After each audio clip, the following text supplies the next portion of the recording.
Greetings, this is Classic Games Redefined, and my name's Rich.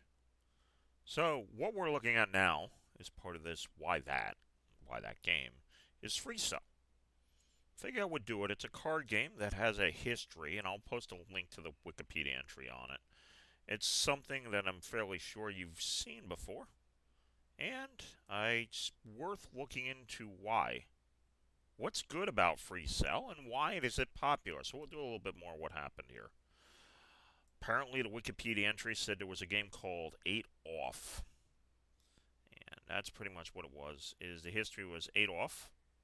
And there was also Baker's game. You can look at the history. I'm not going to get too much details about it, but I was trying to run the Windows version. This is just a screenshot. If you have Staff Science, that go there. And this is just a sample startup, which is what I was looking for.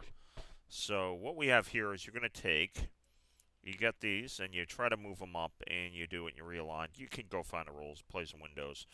I'm sure you've run into it. If you haven't, you may wonder what's happening and why it's in Windows and all that, why it happened. So, anyhow. The thing about Freecell is it's a puzzle. It's really a puzzle. It's a video game puzzle. The thing is that you have here, there's a challenge to this that as you play gets frustrating.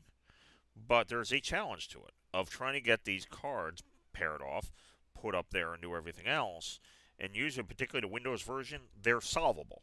So you know going into it, you can solve it.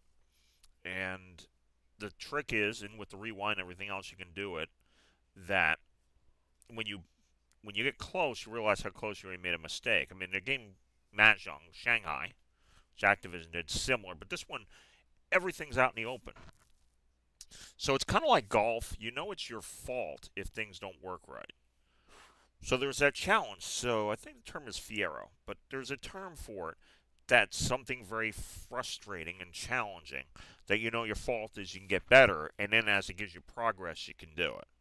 So what you have here is that, yes, there's a challenge, and you're pairing them off and doing it, realizing the scope. It ends up being engaging experience as you get closer to beating it, and like the Windows version will give you statistics and everything else on it. And yeah, there's a challenge angle to it, and you're doing it, and as you play, there's technique involved with it.